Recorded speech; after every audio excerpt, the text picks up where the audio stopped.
आज म तपाईहरुलाई यो chapter 3 mass media and technology को बारेमा म तपाईलाई मेन आइडियाहरु मेन थीम अथवा नोटहरु मेन नोट तपाईलाई चाहिँ बताउने छु। च्याप्टर 3 मा चाहिँ विशेष गरी यो 7 वटा लेसनहरु चाहिँ पर्दछन्। नम्बर 1 मा चाहिँ computers and the pursuit of happiness David Gelernter and opposing view मा चाहिँ विन एफ मार्टिन को छ। त्यसैगरी 2 मा we have got mail always Andrew Leonard. 3 मा propaganda techniques in today's advertising and McClintock. 4 मा students shall not download yeah sure Kate Zernike. 5 मा don't touch the dial Madeline Drexler. 6 मा conceptual fruit थाइसा Frank. 7 मा all washed over by machines of loving grace Richard Brautigan. यो 7 वटा चाहिँ chapter 3 mass media and technology भित्र पर्दछन्। खासमा चाहिँ यो 7 वटा लेसनहरु चाहिँ तपाईले याद गर्नु होला। यो मास मिडिया एन्ड टेक्नोलोजी भन्ने यो च्याप्टरमा चाहिँ यो 7 वटा कुराहरु चाहिँ 7 वटा लेसनहरु चाहिँ पर्दछन्। म अब तपाईहरुलाई यिनीको मेन आइडियाहरु मेन थीम मात्र म तपाईहरुलाई नोटको रूपमा बताउने छु। यहाँ लेसन 1 मा रहेको छ computers and the pursuit of happiness David Gelernter and opposing view Win F Martin. Question 1 मा रहेको छ what is the main point Gelernter makes in the reading. In this essay, Computers and the Pursuit of Happiness, David Galanter argues that we are not currently living in a new information age, that computers have increased human happiness in the past and the computer technology and the internet will not contribute to the pursuit of happiness in the future.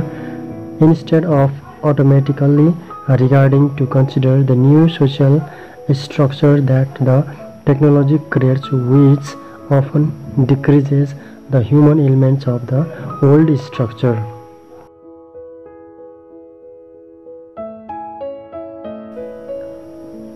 त्यसैगरी lesson 2 मा रहेको छ we have got mail always Andrew Leonard.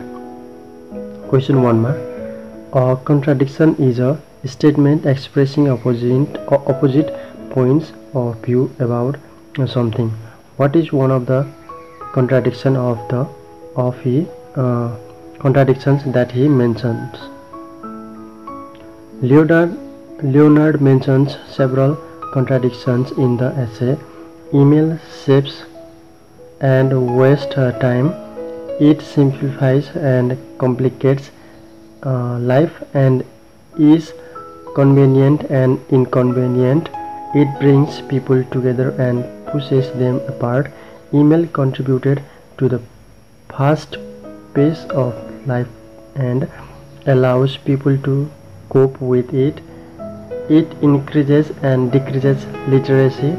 Email represents a past historical achieve but one that is unstable. And finally, Leonard maintains that email demolishes all boundaries, which may be either a blessing or a curse.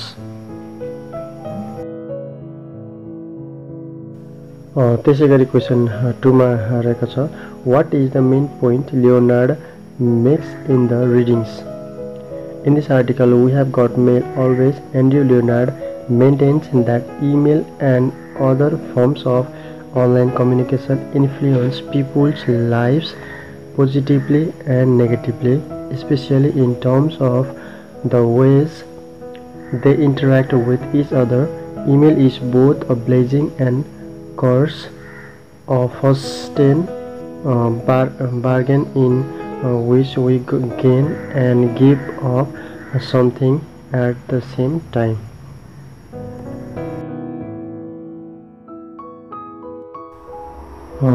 त्यसैगरी lesson 3 मा रहेको छ propaganda techniques in today's advertising and McClintock.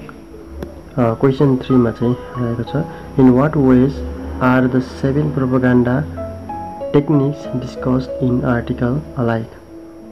All of the propaganda techniques appeal to people's emotions, not their minds, and often capitalize on prejudices and biases. These emotional appeals may be very effective in swaying people's opinions.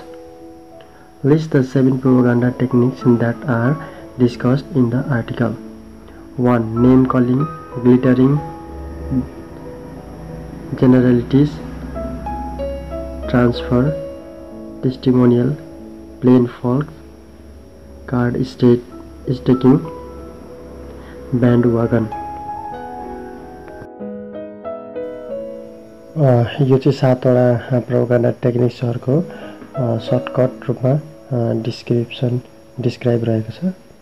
1 मा चाहिँ रहेको छ name calling the use of negative names and labels applied to opposite side or competitor in order to make the audience feel mistrustful, fearful or angry. Name calling is an effective way of damaging the opposition by creating negative feelings in the audience.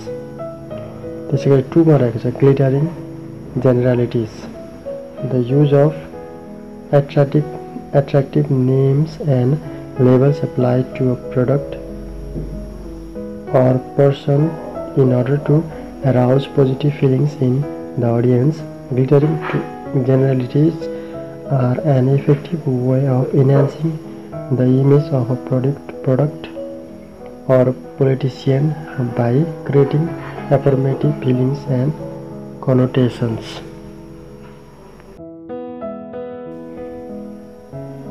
3 मा transfer the association of a product or person with a symbol that most people respect.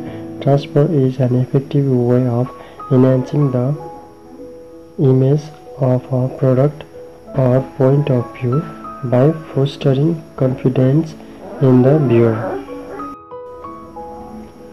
Testimonial the endorsement of a product or person by a celebrity. One of the most popular advertising techniques, the testimonial takes advantages of the respect people have for a celebrity to make the product of or politician stand out. त्यसैगरी रहेको छ 5 नम्बरमा plain folks an appeal to the common person stressing that we are all in the same boat and just hardworking, everyday joyous. The plain folks technique is effective in fostering confidence and assuring people of the genuine quality of a product or person. 6 मा रहेको छ card staking the suppression of distortion of information using half trust, oversimplification of facts and straw man arguments. Card staking is often effective in swaying people's opinion and behavior. त्यसैगरी अन्तिम 7 मा रहेको छ bandwagon an appeal to people's desire to do what others are doing, stressing that everyone else is doing or thinking the same thing. The bandwagon technique appeals to people's wish not to be different. त्यसैगरी यहाँ अर्को question रहेको छ 5 मा what is the main point McClintock makes in the lesson. In the essay Propaganda Techniques in Today's Advertising, and McClintock argues that Americans are being seduced and brainwashed, often willingly, by advertisers and politicians who use various propaganda techniques to sell their products and points of view. By developing the ability, however, to think critically about the ways in which advertisers sway public opinion, people can combat the flood of propaganda messages in the mass media and maintain their independence of thought and behavior.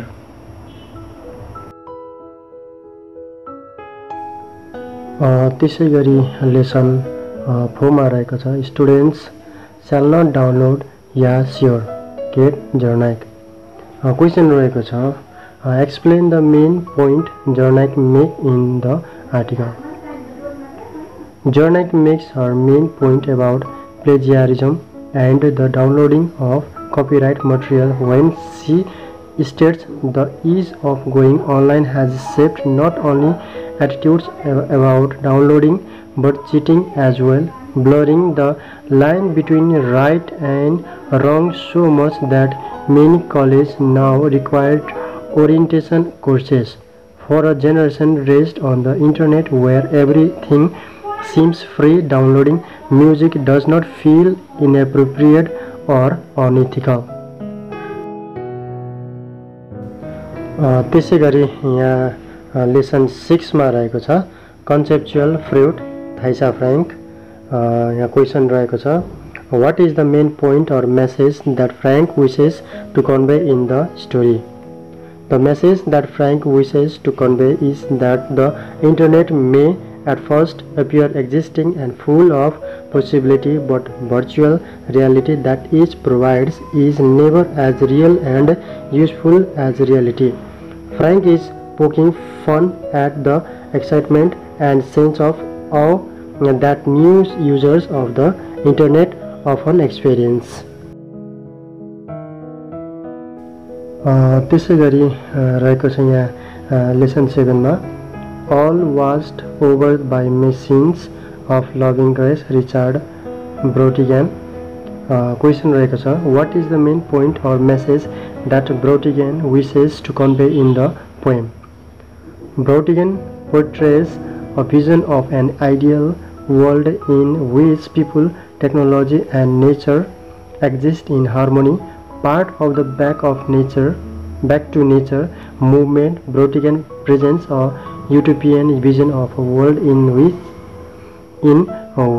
computers and other forms of technology do not control people but free them to enjoy the essentials of life. His sense of urgency, however, implies that Brautigan sees a serious threat in increasing technology. The last two lines, and all washed over by machines of loving grace, are perhaps meant to be taken ironically. The poem may be seized as an elegy, a lament on a lost pre-technological world of innocence and connection with nature.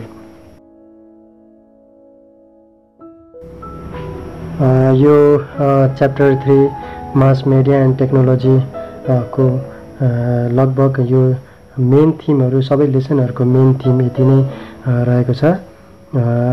यो तपाईहरुले 7 वटा लेसनहरू चाहिँ लेसनहरूको मैले shortcut रूपमा छोटो तपाईलाई अलिअलि बुझ्ने गरेर चाहिँ बुझ्ने हिसाबले चाहिँ मैले छोटो थिमहरू मैले बताएको छु. तपाईले अझै धेरै यो आइडियाहरू आफैले नै जेनेरेट गर्नुपर्छ.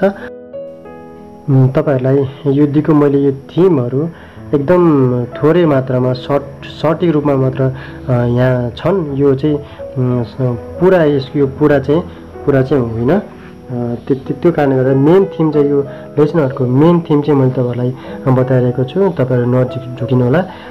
यो चाहिँ खासमा तपाईहरुले यो मैले यो तपाईहरुलाई यो जुन थिमहरू बताइरहेको छु त्यसलाई तपाईले पढ्नुस्, अध्ययन गर्नुस्. अनि त्यसपछि त्यो अध्ययन गरिसकेपछि तपाईले चाहिँ टेक्स्ट पढ्नुस् हैन.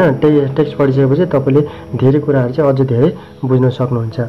अनि अर्को कुरा यो तपाईहरुले चाहिँ यो टेक्स्टहरू पढ्दाखेरि चाहिँ कुनलाई प्रायोरिटी दिनुहोस् भन्दाखेरि यो जुन फर्स्ट, सेकेन्ड, थर्ड पहिलो, दोस्रो, तेस्रो मेन कोर रिडिङ छ. कोर रिडिङलाई चाहिँ फोकस गर्नु होला. अनि त्यसपछि त्यसमा चाहिँ यो अरु यो 4 वटा चाहिँ तलको यो 4 वटा चाहिँ यस्तो यो चाहिँ एडिसनल रिडिङ हो. यो माथिको चाहिँ त्यसलाई सपोर्ट गर्नको लागि चाहिँ केही अरु थप तपाईहरुलाई एक्स्ट्रा नलेजहरु चाहिँ यो एडिसनल रिडिङबाट दिएको हुन्छ. त्यसकारणले गर्दाखेरि तपाईले चाहिँ मेन चाहिँ सबै च्याप्टरहरूको सबै च्याप्टरहरूको मेन चाहिँ 1 2 3 कोर रिडिङलाई चाहिँ तपाईँले चाहिँ सकेसम्म चाहिँ त्यसलाई पढ्नु होला होइन। त्यसपछि त्यो पढिसकेपछि तपाईँलाई चाहिँ अझ धेरै आइडियाहरू आउँदछ। मेन चाहिँ त्यसलाई चाहिँ फोकस गरेर पढ्नु होला। हुन्छ, मैले तपाईँलाई यो भिडियो आज यति नै राखेको छु। आउने भिडियोहरूमा म तपाईँलाई अझै धेरै अरू च्याप्टरहरूको बारेमा म तपाईँलाई अन्य भिडियो ल्याउने नै छु। तबसम्म मेरो यो भिडियोलाई लाइक गरिदिनु होला अनि सेयर गरिदिनु होला अनि मेरो च्यानललाई सब्सक्राइब गर्नुभएको छैन भने पनि सब्सक्राइब गरिदिनु होला। हुन्छ।